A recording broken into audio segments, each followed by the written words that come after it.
తర్వాత 6:30 train sir. ట్రైన్లోకి వెళ్ళిన తర్వాత ఇట్లా కూర్చోమని చెప్పి చేతికి బెడీలు వేసినారు. ట్రైన్లో అందరి ముందు బెడీలు వేసి కూర్చోవాలి.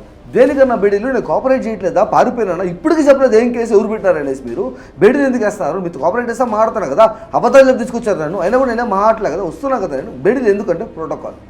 సరే అని కూర్చోనంటే ఆ CPU 14 కిలోలు ఉంటుంది బ్రో ఆల్మోస్ట్. అది తీసి ఇక్కడ పెట్టినారు తీసుకొచ్చి చేతులెట్టు పెట్టి. దేనికన్నా అంటే పట్టుకో నీ CPU కదా, ఇవ్వవు కదా, పట్టుకో అన్నాడు.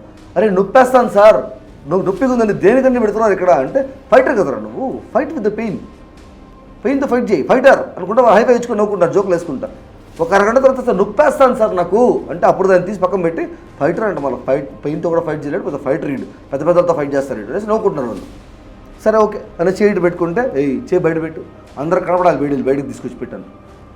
అది కూడా ప్రోటోకాల్ అన్న, దేనికన్నా బయట పెట్టాలి అని పెట్టి ఇట్టే కూర్చోవాలంట నేను. సరే కూర్చున్నాను. వాష్రూమ్ పోవాలి అంటే వచ్చి ట్రైన్లో పబ్లిక్ టాయిలెట్ ఓపెన్ చేసి పో.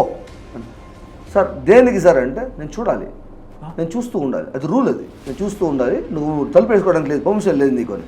ఎక్కడికి వెళ్ళిపోతాను నేను, క్లోజర్ బాత్రూంలో నుంచి నువ్వు బయటకు ఉంచుకున్నావు కదా, పబ్లిక్ టాయిలెట్ అందరూ వచ్చిపోతూ ఉంటారు కదా అంటే పోవాలంటే పో, లేదా ఆపి పెట్టుకో, 1 అయినా 2 అయినా బట్టలు ఇప్పిడ పోవాల్సింది అంతే. పర్లేదు సార్ నాపుకుంటానండి, ఎందుకు చేస్తాను నాకు అర్థం కావట్లేదు అనేసి నేను వచ్చేసాను.